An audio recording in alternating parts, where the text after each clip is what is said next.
Good morning. How is everyone this fine morning? I hope everyone is doing well. I hope you are all having a beautiful beginning to your day.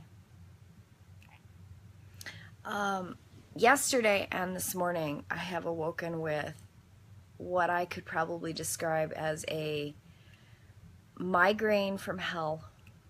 So I apologize if I'm a little spacey or difficult to follow.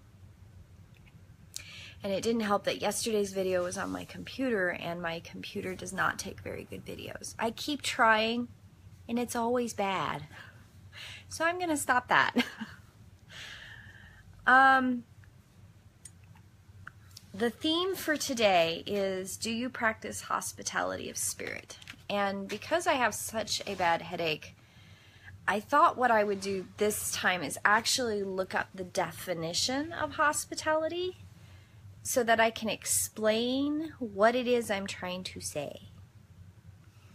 Hospitality, as in a noun, is a friendly and generous reception and entertainment of guests, visitors, or strangers. And a hospitality, as an adjective, is relating or denoting to the business or housing of entertaining visitors. So if you look at it in the context of a noun, it gives you synonyms also: friendliness, hospitableness, warm reception, welcome, helpfulness, neighborliness, warmth, kindness, congeniality, geniality, cordiality, courtesy, amenability, generosity, entertainment. So when you're talking about, do you practice the hospitality of spirit? Are you welcoming with your spirit? Are you welcoming to people in your heart and in your mind? Are you mindful and hospitable in your interactions with people? Do you allow them to fill the space in this world as best that they can? What is unsaid, I think, about this theme is, do you refrain from judging? And we are all guilty of being judgy at some point. I am completely guilty of this. I think we all are. We judge based on what we know. So the theme for the day is actually a fairly deep one. Do you practice hospitality of spirit? Are you friendly? Are you welcome? Are you courteous? Are you helpful? When you are in the presence of someone, do you practice hospitality of spirit? It seems like it's a benign theme, but there's a lot of depth there. It is a self-reflective theme in how do you approach others with yourself? How does yourself approach others? And how are you present in a conversation? How are you present in an interaction with people? How are you present when you run across conflict? There are certain conflicts that I run across that trigger anxiety, that trigger past behaviors. They trigger my tendency to run away, or they trigger my spirit, my soul, the peace that's inside of me to shut down because I'm afraid and I don't want to behave like I've behaved in the past. So we all have those triggers. We all have things that happen. It does help, honestly, if you approach the situation with hospitality of spirit. Are you friendly, courteous, amenable, generous? Are you open with your spirit in a way that you can allow, you're not judgy, and you allow that other person to fulfill their space in the world as they are meant to, as they are living their path and on their journey? It's not easy. It's especially not easy when someone is bitter or angry or upset or confrontational. It is difficult to be hospitable of spirit. It is. But knowing that also helps you cope and helps you be the best person that you can be in that situation. No, it's not ideal.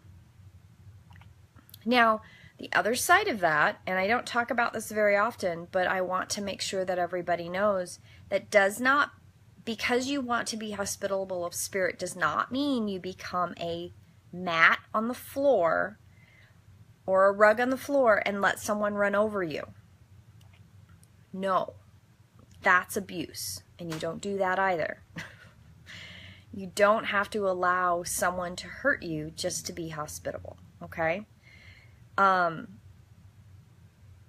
There are circumstances and times where you have to draw a line in the sand. The other thing that helps with that is making sure that you have clear boundaries in your spirit to begin with, within who you are and within the person that you are. When somebody's angry at you and they come at you cussing and swearing and throwing fisticuffs and it's a bad situation and you're trying to be generous and you're trying to be hospitable, that's not the place. Then's the place to put your armor up and say, dude, you don't have to call me names. You don't have to be an ass. When you can come back to center and you can be civil, we'll talk. We'll work it out. We'll talk about it. And if you're still hot under the collar, that's okay, but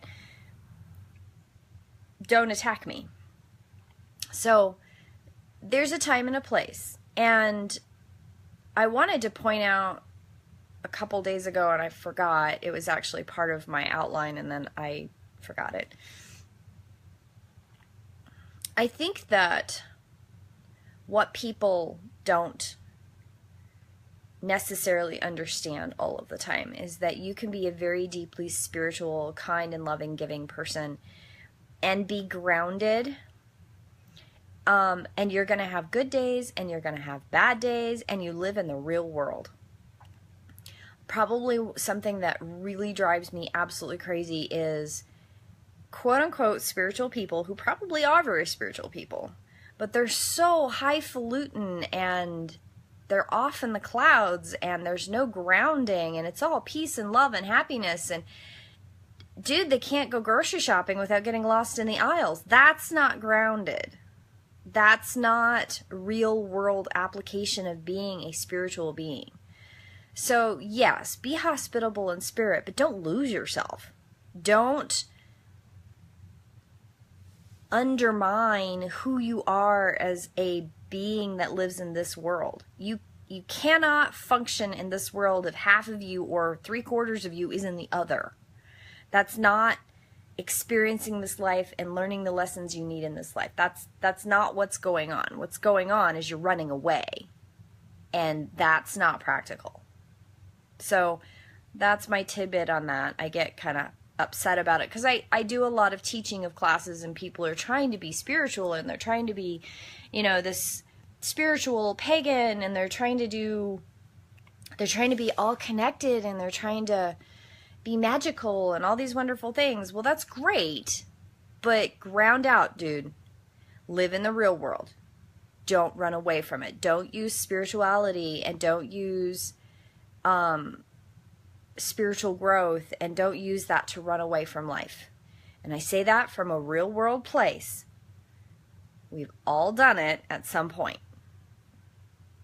That's what happens. It's sometimes part of the journey. And if it happens to you, that's okay. Just know that you got to come back here. You got to come back here. Live with the rest of us. That's part of the journey. Okay. So I wanted to also briefly touch on the eclipse.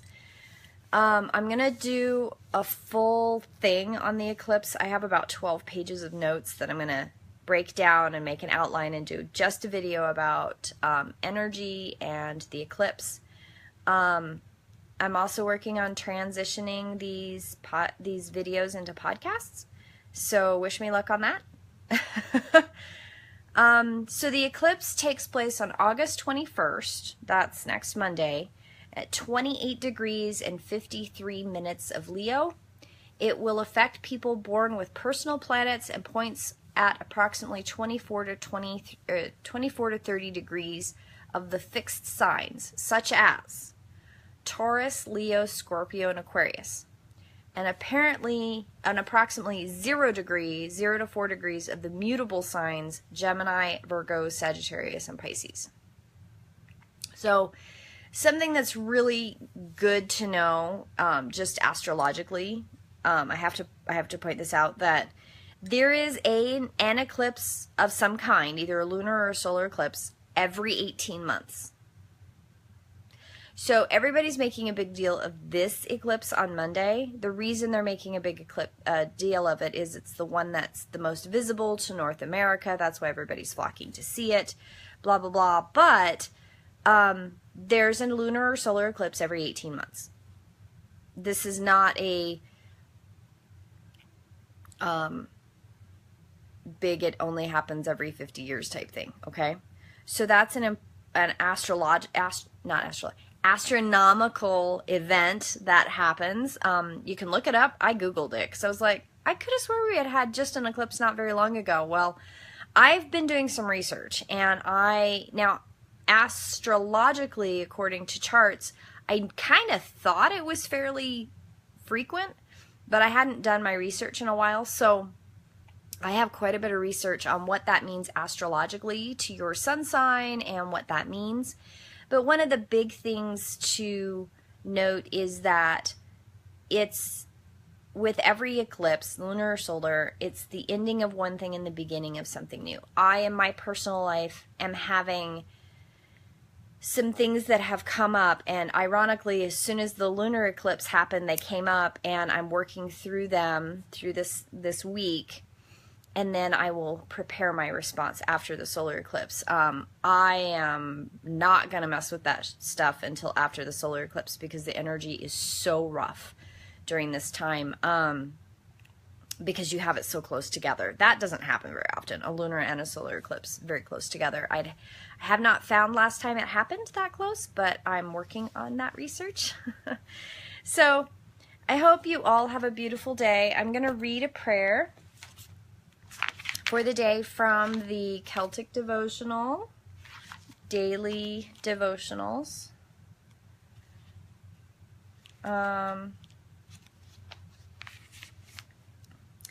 As the birds go to roost at twilight, so I come to my soul's teacher to be shown how I can put this day to the best use. May the troubles of today be smoothed and rectified by the holy ones. Divine Mother and Father, you are one of the world's wonder. As a child of wonder, I come into the shrine of the heart to greet you. In the silence of this autumn, I give you thanks and ask your help to consider the mystery. I give thanks for the gift of human vulnerability, by which I am granted insight into the souls of others. I give thanks for the experiences that have opened doors in my separate nature. I ask a blessing on all those whose lives are crippled by jealousy. May they be gifted with the freedom of giving, generous heart that allows room for others and sets the soul free. Laughter of the ages, may your holy ones dispense the glad gift of divine humor, that humanity's all grudging hearts and bring delights to the eyes. I give thanks to the mantle of earth that has wrapped me warmly in this autumn day. May the holy beauty of earth be discerned, and in every one of us landforms and creatures. May I ever tread softly upon you. So, the hospitality of spirit. Do you practice the hospitality of spirit? I hope you do. I hope you have a beautiful day. It is smoky and overcast, and I woke up having a hard time breathing with a migraine. So, nebulizer it was, migraine meds it is, and off to work I go. I was supposed to be there about 10 minutes ago. I'm running a little late. But I will see you tomorrow in prayer, and I hope you have a blessed day.